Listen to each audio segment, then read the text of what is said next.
Welcome, everyone. My name is Nikki Johnston, and I'm with Transition Advisors. Our webinar today is how to structure your partnership agreement. Before we begin, we need to cover just a few important items. First, please close any other programs that you might have running on your computer. This will help to ensure a quality presentation and reduce any audio issues. Transition Advisors, LLC is a proud and approved sponsor on the National Registry of CPA Sponsors, per NASBA. And in order for you to receive your 1 CPE credit for today, you must complete 2 requirements. The first is that you participate in 3 out of the 4 polling questions that will show up throughout today's presentation. Please note that GoToWebinar does monitor your participation in these polls. Next, you'll also need to complete an online evaluation. This will appear on your screen immediately after the end of the webinar, so please do not close the browser before you've had a chance to complete that survey. Once you've met both of those requirements, I will email your CPE certificate within 10 business days. Now, in order to fully participate in the webinar today, please take just a moment to familiarize yourself with that GoToWebinar control panel. It should be on the right-hand side of your screen. There's an orange arrow near the top. You can use that to minimize the control panel.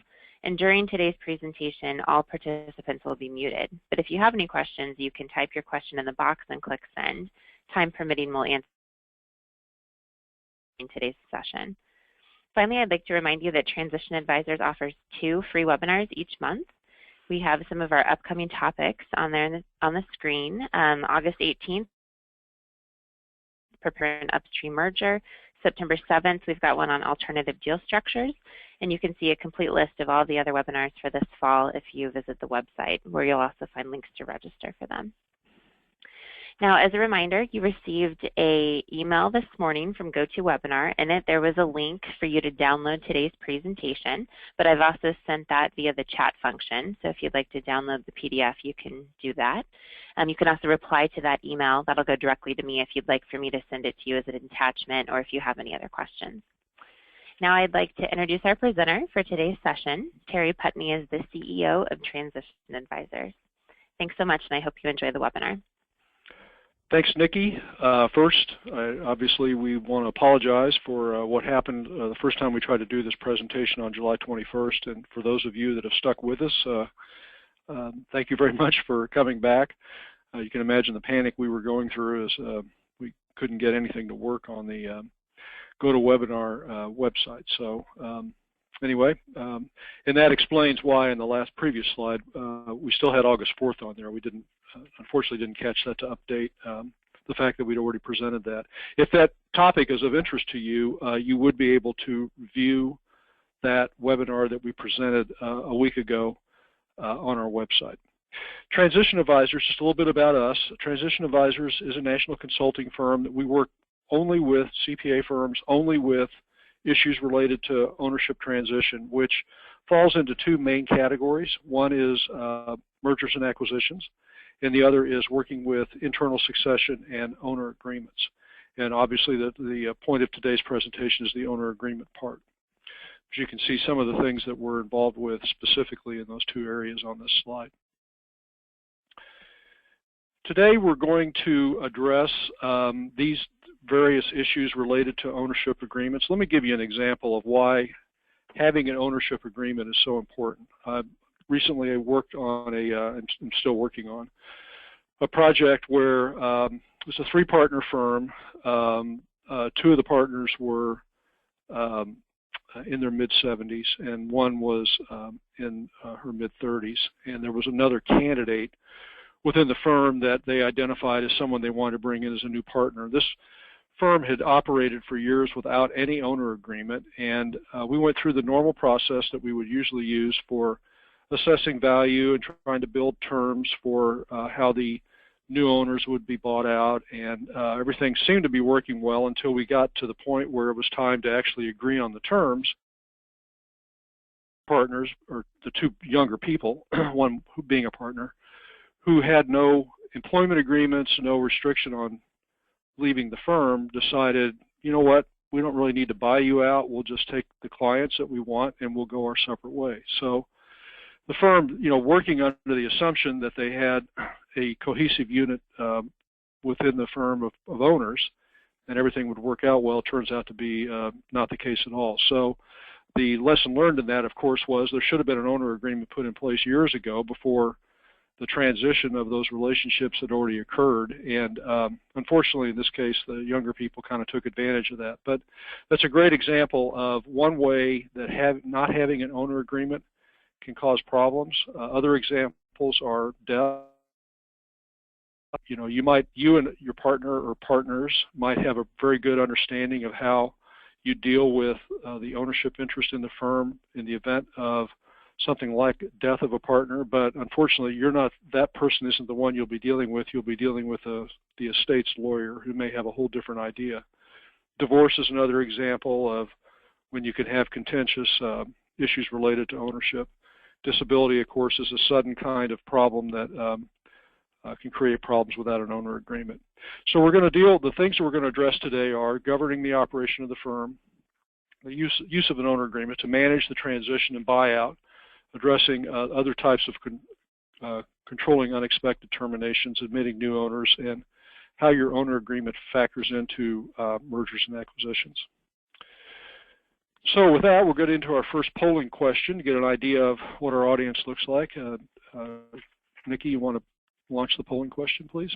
Sure. It's on the screen already. The question is, how many equity partners do you have in your firm? You see the options there. We'll give everyone just a few seconds to answer this first question. Okay, there we go. We've got everyone's answers. I'll share the results.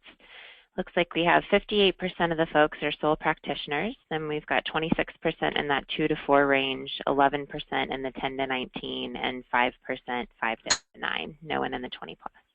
Okay. So with respect to the sole practitioners, obviously you don't have partners, but I assume that your interest in this presentation is how to admit new partners, and we're definitely going to get into that issue. And of course, that also pertains to firms that already have that are multi-partner already. So that'll be a significant part of the presentation later on. And as we go through this, keep the issue in mind of, I'll try to direct most of my comments towards those issues anyway. So, you know, first thing to understand is what does equity really mean? I mean, when we think about equity, most people think of equity as the end all. In other words, if I own more than 50% of the firm, then I have total control. If I own any part of the firm, I have some control. The reality is that the amount of control or what equity means at all within your firm is defined completely by your owner agreement. It's possible, these are extreme examples, to own 1% of the firm and have total control of the governance of the firm if the owner agreement dictates it that way, or vice versa, to own 99% and have no control. You know, ownership equity oftentimes is thought of to control compensation, decision-making, or governance, allocating tangible value and allocating an intangible value, but the reality is that your owner agreement may define, and very, very often does define, how you deal with each of those issues differently and deals with it differently in terms of how much equity is owned. In many firms nowadays, especially larger firms, equity almost means nothing, the percentage equity, and many firms have gotten to the point where everybody's pretty much equal. But in smaller firms, which is generally what the audience is today, obviously equity oftentimes does have have a significant part in dealing with these different issues. The trend is to use equity to a small extent nowadays to allocate compensation enough so that the equity has an appearance of value to the owners, but not so much that it dictates a significant part of the compensation, since that's not generally performance related. So that's one issue that I deal with now in terms of the presentation. Equity, you know, it's common in smaller firms to use equity to allocate value, and this is generally because many small firms started where either a sole proprietor owned all the firm and built the firm up, and then started adding new owners and thought, well, you know, what I have now is what I've built, and anybody new coming in, I'm certainly not going to give that away. So I'll sell them a small portion of the firm, because that's all they can afford. But and the problem is oftentimes we don't address changing that equity percentage as we go down the road. Or a firm comes together because a couple of practitioners get together with existing books of business and they're disparate, So that one might have, say, a $700,000 book and the other $300,000 book, and it didn't make sense to consider those equal, so we started off 70-30, and therefore we ended up with different equity ownerships. But be aware that the consequences of one person owning too much equity in the firm can have negative consequences down the road. For instance, if you have a disproportionate amount of equity with one person, it can make it very difficult to admit new partners if you're trying to tie the value or the buy-in amount to the amount of equity that's being sold. So we've got a $5 million firm, and we're trying to sell somebody a 3% interest in the firm, and we're thinking, well, we should charge them $150,000. That can be difficult for that person to come up with. It's also difficult with respect to internal transfers of ownership if too much equity builds up as the firm builds up. I ran into a situation years ago where because the math worked out this way, a 7-partner firm where most of the partners were pretty much equal, one partner owned 60% of the equity because he'd been there the longest and had survived all the retirements that had gone on. And his expectation was that he would get 60% of the value of the firm, and the other partners felt like that didn't at all reflect the value that he really had coming his way, and as a result the firm broke up. In order for buyouts to work, they need to be self-funding. It's common to see an imbalance in compensation and equity in firms that don't deal with equity on a proactive basis. So I typically or oftentimes run into situations where we might have one owner owning 80% of the equity, but only getting maybe 30% of the compensation. And since the compensation of that person would be used to buy their equity out, it can be very difficult to fund their buyout out of their compensation. And we'll get into that in more detail later in this presentation. Governance generally is, in most owner agreements, is dealt with in four different levels. Typically, a managing partner is going to be named, and the normal day-to-day operations, the normal hiring and operational decisions are made by the managing partner. And so the only issue with respect to the owner agreement is who is actually going to be a managing partner and how that person is selected. A simple majority is oftentimes used for certain expenses that might be in excess of considered extraordinary amounts. So I've seen limits of anywhere from $25,000 to $100,000 that require a vote of the partners in the firm. A supermajority would oftentimes be used for what are considered major decisions. Supermajority might be anywhere from 60% to 90% of the voting shares or the voting equity of the firm, and would be used for decisions like admitting new partners, selling the firm, merging the firm, terminating a partner, things at that level. And in some agreements, you'll find that a unanimous decision is required, and that, for instance, might be for the sale of the firm. However, there are some negative consequences to requiring unanimous decisions. Now, generally, unless the firm has only 2 or 3 partners, typically would not recommend that any decisions require a unanimous decision. And the reason for that, let's use it as an example. The one partner in that situation has as much power as all the other 7 put together, because they can veto any decision that needs to be made and therefore control the outcome, even though you would think that's not really fair.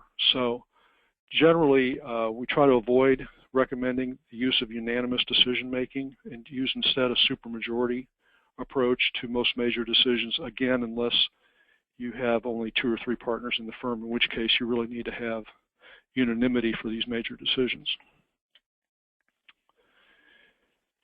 Okay, dealing with value.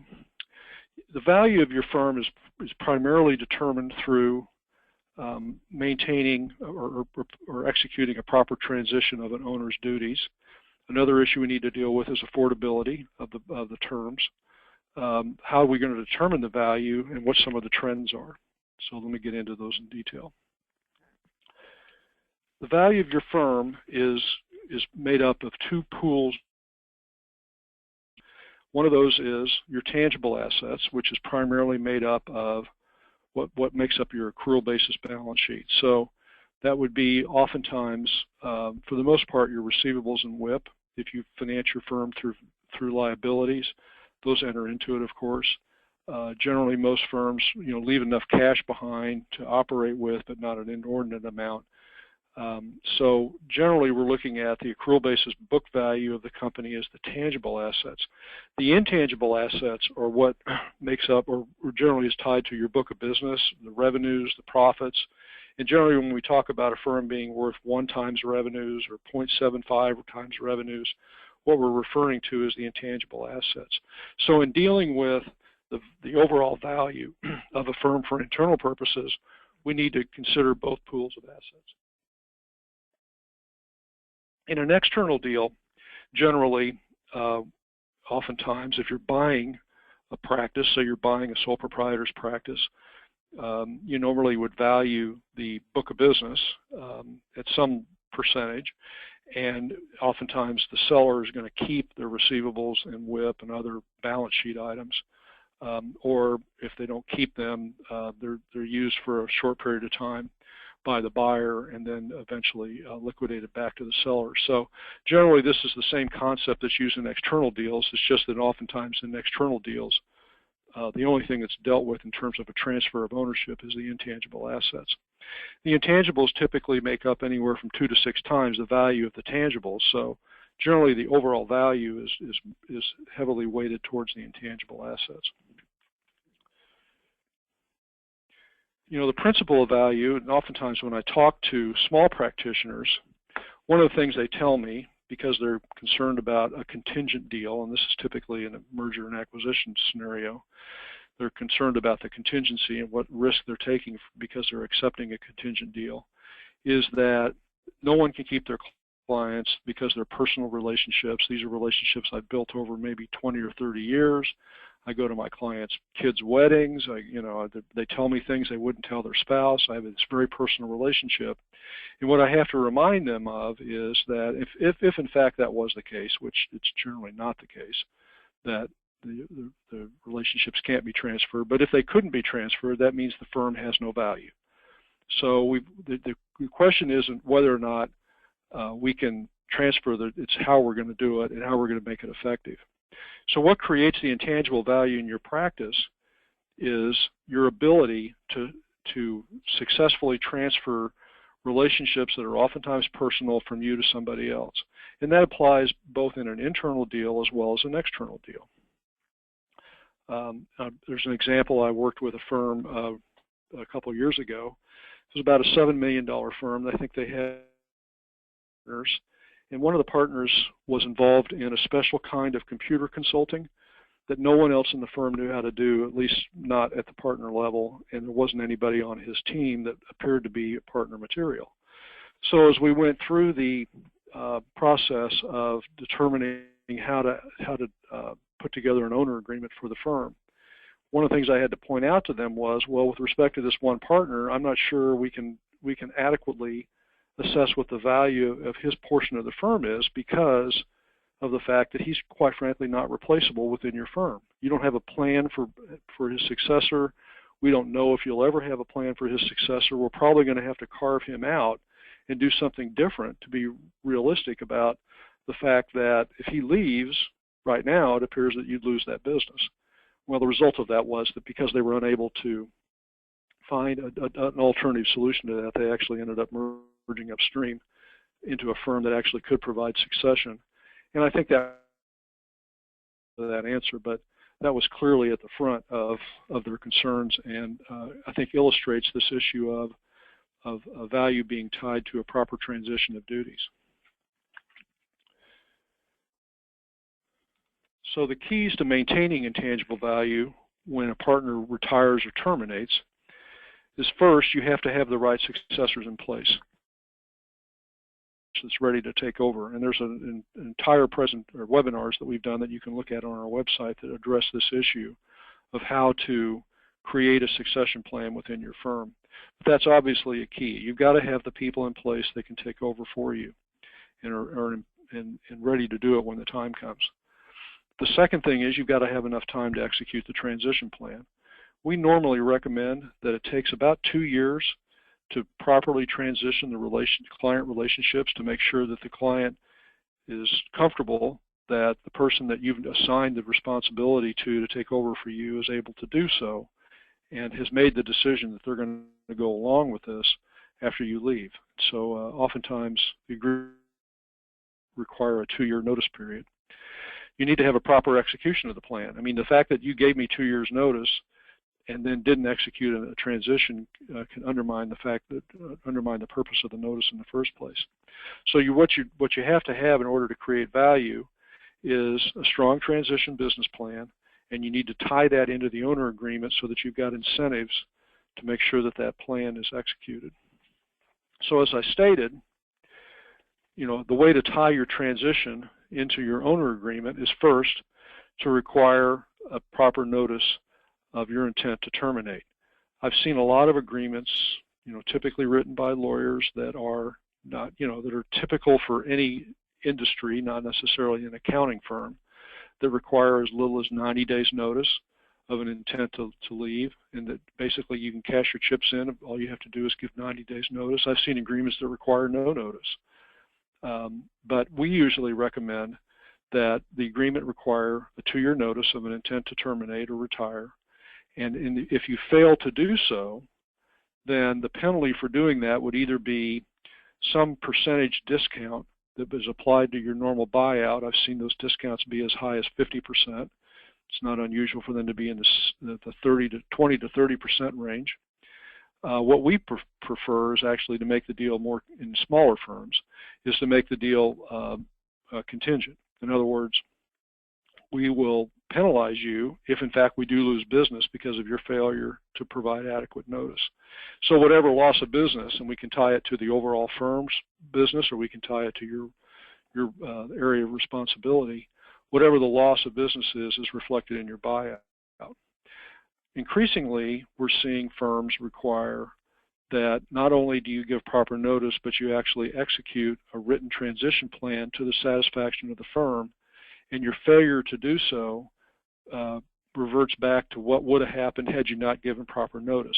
So for instance, you come in, you give your 2-year notice, the firm and you put together a written plan for how you're going to transition your duties, and if you fail to execute the plan, and once you've been given adequate opportunity to cure the problem, if you continue to not execute the plan, then you could end up with a contingent deal. When you deal with death, disability, and involuntary termination, you're really dealing with the same issues as someone quitting without giving notice. So the key thing is to understand what risk the firm is accepting in those situations. So for instance, in death, we can pretty easily, in most cases, insure that risk. And so oftentimes, rather than worry about what's going to happen to the book of business or to the person's responsibilities in the event of death, we just insure it so that there's no concern about loss of value. But it's more difficult to do that with respect to disability. And then, of course, if you allows for an involuntary termination, otherwise known as firing a partner, typically we would recommend that you look at that as a termination without giving adequate notice and deal with it at that level. With that, I'll turn it back to Nikki for a second polling question. Okay, the second one's on the screen now. How many partners in your firm will likely slow down over the next 5 years? I'll give everyone just a few seconds to answer this one. Again, this is our second of 4 questions, and you need to do 3 in order to get the CPE credit today. Okay, I'll go ahead and close it. The results are there on the screen. So 42% say some, 32% none, 21% all, and then the remaining 5% most. Okay. I'd like to remind you that if you have any questions, use the chat box for those. I'll try to answer them during the presentation or at the end of the presentation if that's necessary. Or if you prefer, feel free, you'll have my contact information at the end of this presentation. I'd be happy to answer your questions by email as well. So, hopefully you'll do that if we don't address something specifically that you hoped we would address, or if you need further amplification. When we look at the affordability issue, we like to use a term that's called a backwards valuation. What that means is that the value of your firm is based on a part of the value of your firm is based on the terms that are used to create the buyout. So what you want to do is reward your retiring partners fairly for their years of sweat equity, but not expect the people left behind to either borrow money or take less compensation in order to pay you off. So the idea is that a properly structured buyout arrangement should be self-funding. Let me go through specifically how you decide if your agreement is self-funding. The available capital you have to buy out a retiring partner is their compensation. And the idea here is, and it's not unusual nowadays for partners to stay on after they go into buyout mode. What I'm assuming here is that they stay on in like a per diem arrangement, that they're not continuing to be paid as a partner in the firm, but rather more as a hired gun, oftentimes as a percentage of their billable time. So the idea is that they're leaving behind the compensation they were earning as an owner in the firm, and that compensation is going to be used to do three things. One, to pay them off. Two, to replace them. And three, to create some upside for the remaining partners so that they have an incentive to actually execute this plan and feel like they're not just running in place. If we're paying somebody off for 10 years and all the money that they used to make is being used to pay them off, obviously the other partners are feeling like, well, what's the point? I'm just going to, for the next 10 years, I'm paying you off and I'm not getting anything for myself, which is not a very motivating plan. So an example of this is, let's say we have a retiring partner whose comp and benefits is $300,000. We have to decide what it costs to replace them. Now, you're not going to replace, in this analysis, you're not going to replace a $300,000 partner with a $300,000 partner. Obviously, that doesn't leave anything behind. So what we're talking about typically is at least replacing their productive capacity. And the way I usually look at that is how much billable time did they have, at what rate, how much, in other words, how much production did they produce in terms of revenue, and what's the cost to buy that kind of production off the street. And usually we're using something like 40–45% of the production. So if you've got, say, 1,200 billable hours at $250 an hour, that's $300,000 times 40%, that's $120,000. So in this example, we have a $300,000 partner, their comp package, less the $120,000 of replacement resources, leaves us $180,000 of remaining capital. So let's go through an example. Say we've got a firm with a $1.9 million volume. This firm, in this example, is going to use a 1x revenue for its valuation. And this particular partner is owning 45%, and that's how we're going to decide what their stake in the firm is worth. They're making $275,000, including comp and benefits, and they have a capital account of $175,000. So the plan is to pay their retirement over 5 years. 1.9 million times 45% is $855,000. That over 5 years is $171,000 per year. And in this case, we're going to assume that the cost of the replacement resources is $125,000. So the example would be like this. In year one, we've got $275,000 less the $125,000 replacement resources, $150,000. That $150,000, the first thing we're going to do is pay off their capital account, which is $175,000, and then we're also going to pay them $171,000 of retirement payments. As a result of this, we're creating $146,000 of negative cash flow. The only place we're going to get that money is from one of two places. Either the firm borrows money, or each of the other partners takes a cut in compensation in order to fund that $146,000. On top of that, during the next 5 years, through the buyout, in this particular example, we're going to create another $21,000 every year of negative cash flow. Needless to say, this is not a self-funding plan, and probably one that I would consider a failure. So an alternative to that plan, there's several things we could do. One of the things we could do is reduce the amount of money we're paying. I believe that an easier approach to this would be extend the payment period so that we're not trying to pay it off as quick as 5 years. So the alternative plan would be to pay off the retirement payments over 10 capital instead of over 1 year, pay it over 5 years. So going back through the same example, we still have the same $150,000 left. We pay $35,000 a year for 5 years to pay off the capital. We pay $85,500 per year retirement instead of $171,000. We do that $85,500 for 10 years. And as a result, we create $30,000 of positive cash flow in the first year, and we create $64,000 of positive cash flow in years 6 through 10, the first 5 years in the first case. As a result, we've got a plan that would be considered self-funding, and we haven't reduced any of the amount of money that that the retiring partner is going to be paid. We've just extended the terms. So with that, and unfortunately we know that 58% of you don't have an agreement in place probably, I'm going to turn it back over to Nikki for another polling question. Okay, this one is, I believe our approach to valuing our owner's interest in our firm is, and your options are fair and affordable. Fair, but I'm not sure we can afford the buyouts.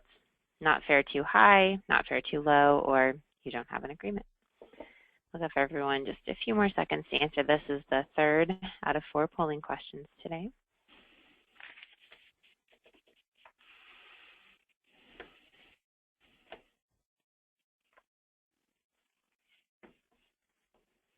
Okay, I'm going to go ahead and close the poll now. So there's the 56% that don't have the agreement, and then the other responses are split between fair and affordable and fair, but I'm not sure we can afford the buyout. Okay. All right. So when we look at how to assess the internal value of your firm in your agreement, looking at external information, 37%. This is according to the 2012 PCPS survey, which, by the way, I highly recommend you get. It addresses all the issues that we're dealing with today, many of the issues we're dealing with today with data. The survey is done every 4 years, and so I think they're in the process of conducting the survey. 37% of the firms that responded to that survey determined the value of an owner's interest in their firm based on a multiple of equity. That's the example that I just went through. So if you own 30% of a $10 million firm, you have a $3 million interest, or you own 30% of whatever we decide the $10 million firm is worth. 16% use the managed book of business. So this is more of a silo approach, an eat what you kill kind of approach. So if I'm managing a $600,000 book of business, we're going to value that $600,000 book of business at some percentage probably of that revenue, and I'm going to be paid based on that. 22% use a multiple of compensation, and this is a technique that's the larger the firm, the more likely you are to use a multiple of compensation. In that scenario, we oftentimes might say we're going to take the highest 3 years out of the last 5 years average compensation. Let's say that number is $300,000, and we're going to pay a multiple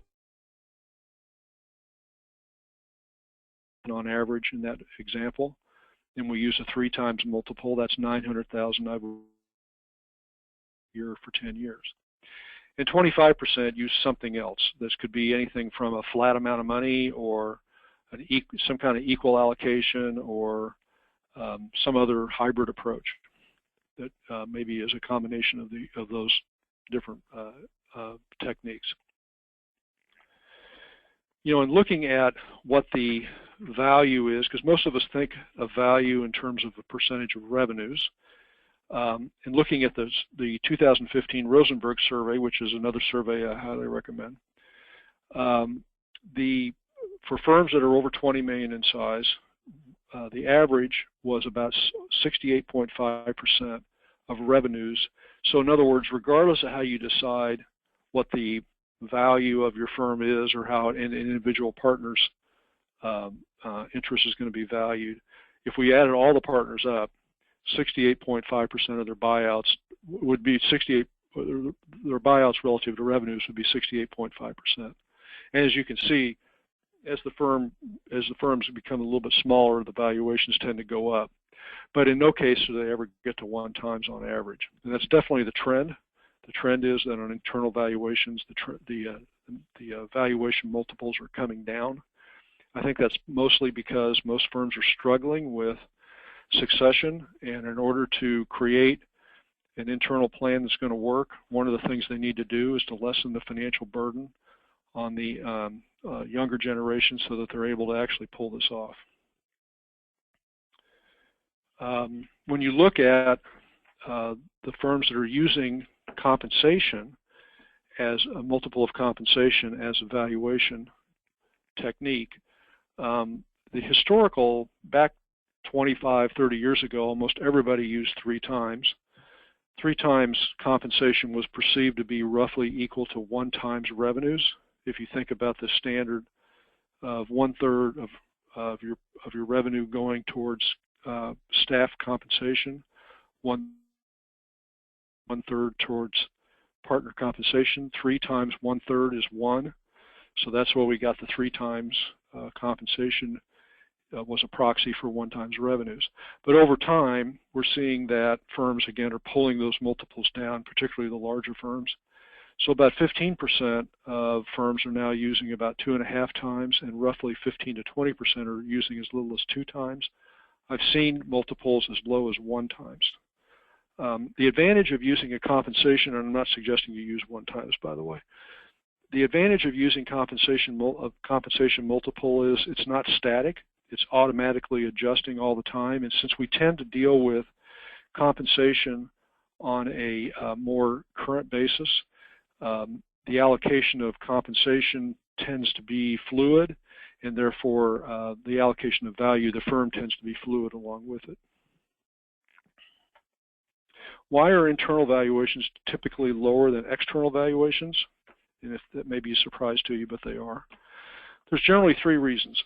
If you've ever owned a stock option, a put option in the stock market, pay a premium for that. A put option allows you to require someone to buy your security at a particular point in time at a specific price, and therefore there's a risk that the buyer of that put option or the seller of that put option is going to take, that they may end up buying from you a security that's overvalued. Well, in essence, your shareholder agreement is a put option. Back to your other owners, your interest in the firm at a specific point in time at a specific price. So therefore, I believe that there's a discount that is warranted. The second is that oftentimes in owner agreements, we don't have a retention adjustment. If we set the price, the retirement price at the date of retirement, then there's, with no further adjustment because we've fulfilled the requirement for adequate notice and so forth, then there's some risk associated with that. And in hardly any external deals will you find deals done without retention adjustments. And finally, there's a legacy discount. Typically, if you're trying to keep the firm intact by going through internal succession instead of selling or merging, there's a discount that's probably warranted in order to achieve that outcome. There's some advantages, needless to say, of doing an internal deal versus an external deal. Less change, less disruption, more control for the retiring partners, and so forth. Should your agreement include a mandatory retirement age? Well, first off, let's talk about what retirement means. It doesn't mean necessarily leaving. It's common nowadays for retired partners to keep working at the firm and be paid on a per diem basis, as I mentioned before. But should your agreement include one? Well, first off, you're probably saying to yourself, especially those that are sole proprietors on this call, no one's going to tell me when I'm going to leave the firm. It's my decision, and you're absolutely right. The reason why you're operating in an environment like that is because you're probably an independent person and you like making decisions like this. However, there are consequences to that decision. Basically, the firm is flying blind, waiting for you to decide, when am I going to leave? And therefore, it's difficult to plan, and this applies in not only in sole proprietors, but it applies in multi-partner firms as well. It's difficult for the firm to plan around when your exit's going to occur and therefore have the resources in place when they're going to be needed. That's one issue. Another issue is that it's difficult to sell the idea to young people, hey, buy into my firm, I'll let you know when you're going to get the rest of it. It may be who knows when. that's not a very compelling offer. So one of the things you find is that in firms that don't have mandatory retirement ages, and especially if you've got partners kind of hanging on into their mid to late 70s, people kind of become impatient about when is it going to be my turn. So looking at the external trends, about 2/3 of all firms that responded to the 2015 Inside Public Accounting survey have a mandatory retirement age. 29% were over age 65. The vast majority, or the majority of firms still use 65, and there are still some firms that are actually using under 62, but generally what I usually see is between 65 and 67 as a mandatory retirement age. And I do recommend that you have that addressed in your agreement. New partner buy-ins. Generally, the surveys tell us that for all firms, according to the Rosenberg survey, that the new partner buy-in is going to be between about $100,000 and $150,000. Now, typically what I'm seeing is that is the amount of money that's used as a capital contribution or to buy the tangible value of the firm. It's not always the case, and the survey unfortunately doesn't distinguish between what the $100,000 to $150,000 went for. Usually, again, in the IPA survey, we're seeing that new partners are promoted generally between 10 and 15 years is when the majority of firms are promoted 15 years. And that's generally what I see as well. So when you deal with new partner buy-ins, one of the things is if you're going to use a comp system, you have to have a vesting program in place. Without a vesting program, the day they sign the agreement, they could walk out with the value. So say, for instance, that we've got a 3x multiple and we start off a new partner at $175,000 to $200,000. On the day they sign the agreement, they've got a $600,000 value. That doesn't work. You need to have a vesting program in place. And we'll talk about vesting in just a minute. For equity-based systems, typically you're going to start with a smaller initial equity and vesting, but I think it's important that over time you have a plan in place to adjust the equity either with additional investment or just recognition of sweat equity by granting additional equity. What you don't want to end up with is, as I started off the presentation, a situation where you've got one person owning 80 or 90% of the firm and 4 or 5 people owning the rest of the firm. That imbalance is almost unsustainable.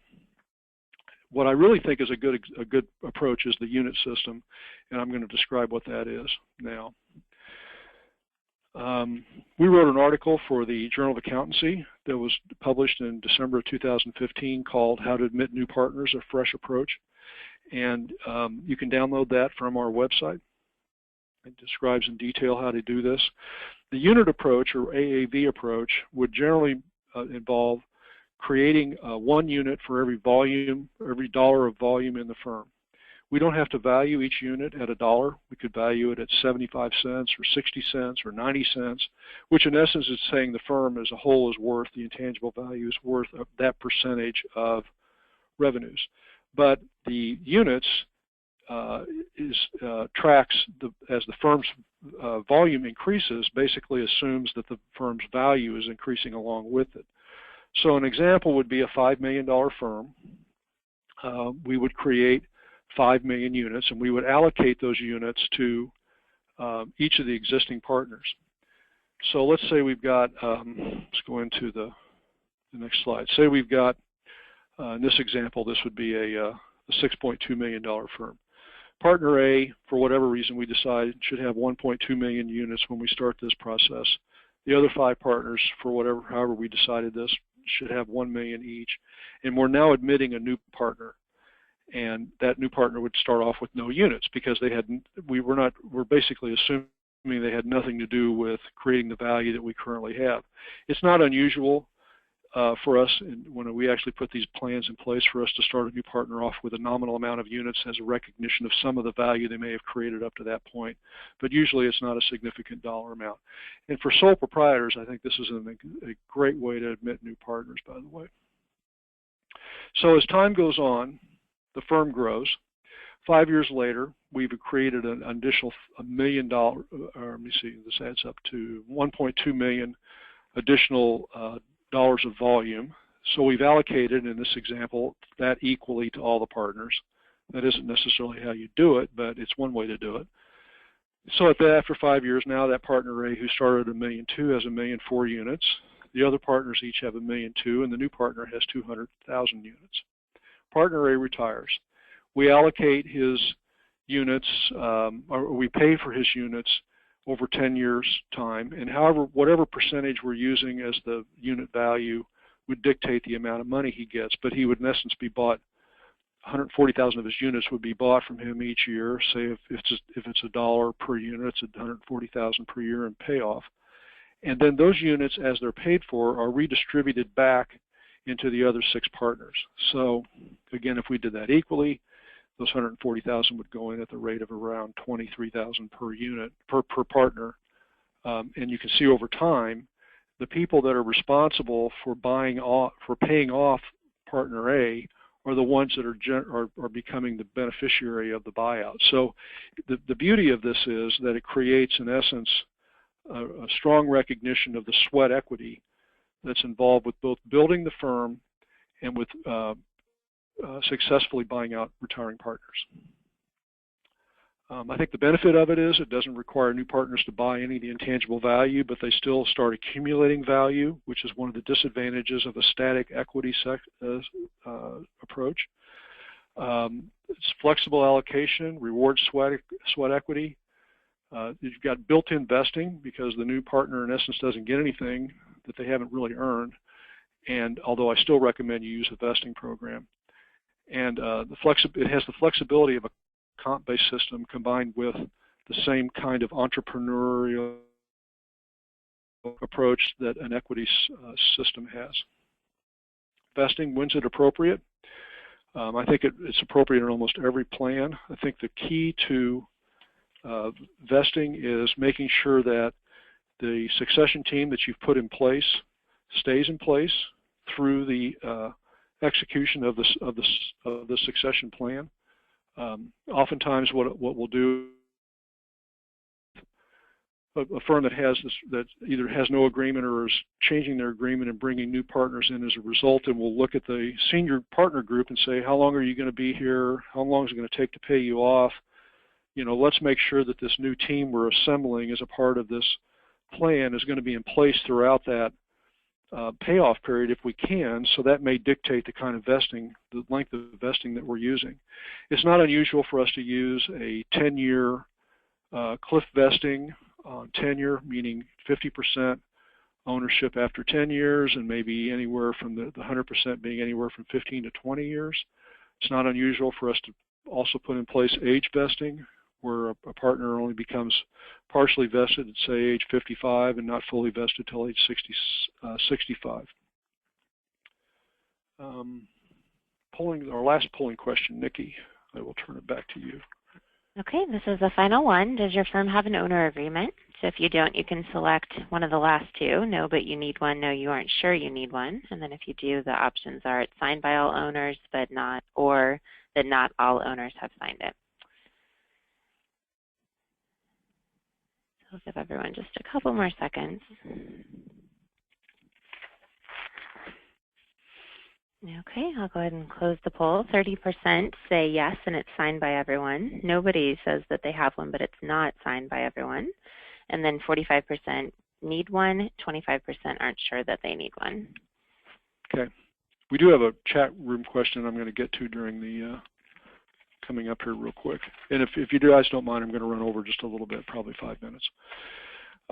Tax consequences. If you're making a decision of how to operate, I'll tell you that there are advantages and disadvantages to being a corporation versus a partnership. There's hardly any advantage to ever being a C Corp, and if you already are one, I feel sorry for you. But if you, with respect to S Corps versus partnerships, there's much more flexibility with respect to dealing with the transfer of ownership between owners if you're in a partnership form, either an LLC or an LLP or just a general partnership. The problem with corporations, even S Corps, is your transfer of ownership is either going to be done through deferred comp or as stock, and stock, of course, is non-deductible. So the advantage of partnerships is that you can get deductibility and still get capital gain treatment on the transfer of ownership when you're buying a partner out. Personal goodwill can be used in some situations. It's a complicated thing, and you know, I'll just tell you that, especially as a sole proprietor, you may be using personal goodwill in setting up your initial owner agreement with your new partners. Section 736 basically allows in a partnership for you to characterize the payments as either return or acquisition of an asset, which then leads to goodwill or capital gain treatment. There are rules you have to go through in both cases to maximize the benefit of both of those, but that's the advantage of a partnership, is you do have that choice, whereas you really don't with a corporation. And another thing to keep in mind, 409A is a code section that's oftentimes overlooked, which requires that a deferred compensation arrangement, even in a partnership, requires that the partner that's being bought out, or the owner that's being bought out, is only working at 50% or less of their historical hours. If they're working more than that, it can cause significant problems, tax consequences. So you need to make sure you're following 409A. When you're dealing with M&A, and let me deal with the question now. We recently bought a firm for 25% of our sales, meaning I guess they were about your search with a larger firm. How do we pay for the firm we bought when we will get paid a salary by the new firm? You know, it can be dealt with either by the new firm or the firm you're merging into assuming that liability. That's oftentimes the case. Depends on how it was set up, of course, and you know what the current circumstances are. But it's not unusual for the firm you're merging into to assume that liability and make those payments for you. The alternative, of course, is that you gross up your compensation so that you're dealing with what your compensation would be before the payment you're making for the buyout of the firm you acquire, and then you just continue to make those payments. You may be able to leave your existing entity intact. I mean, when you merge, you're not going to merge your actual entity, most likely. If you're going to sell assets, or you're probably more likely just going to sign an employment agreement, or sign on to the shareholder or partner agreement of the firm you're merging into. So typically you might be able to use your old entity, leave it intact, and funnel however you get the money into it, the money necessary to make the payments. But if it's a pass-through entity, you shouldn't have any trouble with deducting the payments. But it's more likely the case, I think, that you try to find a firm that might be willing to assume the liability for those future payments from you. Keep in mind your owner agreement in an M&A transaction defines the seller's value. I'll give you an example of where this comes into play. I had a firm I was working with that, for whatever reason, decided that their owner agreement should be valued at 1.5 times owner's comp. What they found, and they wanted to go out and acquire other firms, and they found most firms were unwilling. And it was good for them in terms of being conservative. It was bad for them in terms of offering, much of an opportunity for firms they were merging in. Your agreement's less like, because most of the firms you're going to talk to are probably going to be smaller than you. The smaller the firm, the higher they tend to value their practice. And so it's maybe the case that your firm is going to have, your agreement is going to be less valuable to the owner that you're merging in than their what they think their firm is worth. And so that's something you need to deal with in terms of how to sell the opportunity. And the other thing is to make sure that you create as much certainty as possible in the seller's minds about what the future holds, which means that, if your compensation system, for instance, is based on is totally discretionary, that's difficult for new partners to deal with, and that's why we tend to have things like 2-year compensation guarantees in many mergers. I'm going to skip through this and point out that additional webinars that you may want to look at that we've presented in the past that are kind of related to many of the things we've talked to today are listed on this slide.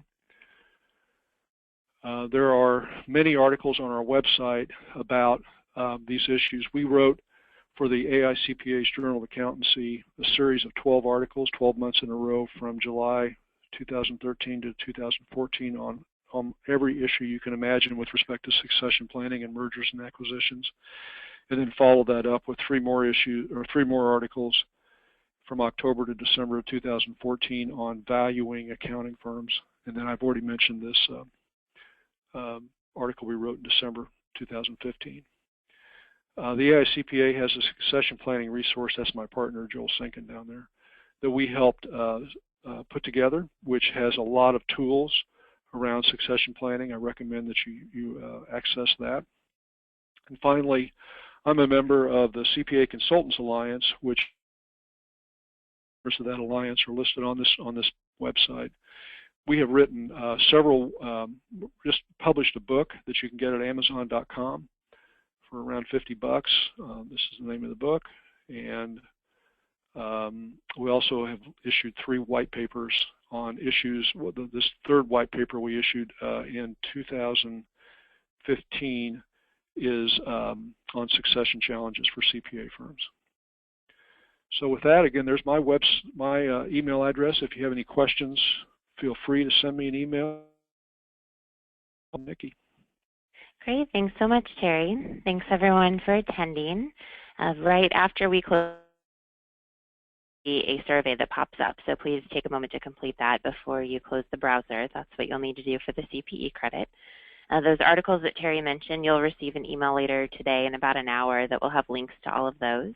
If you have any further questions, feel free to reply to that email. It'll go to me. I'm happy to forward anything on to Terry, or you can email him directly. So thank you again for attending, and we hope that you'll join us for a future webinar.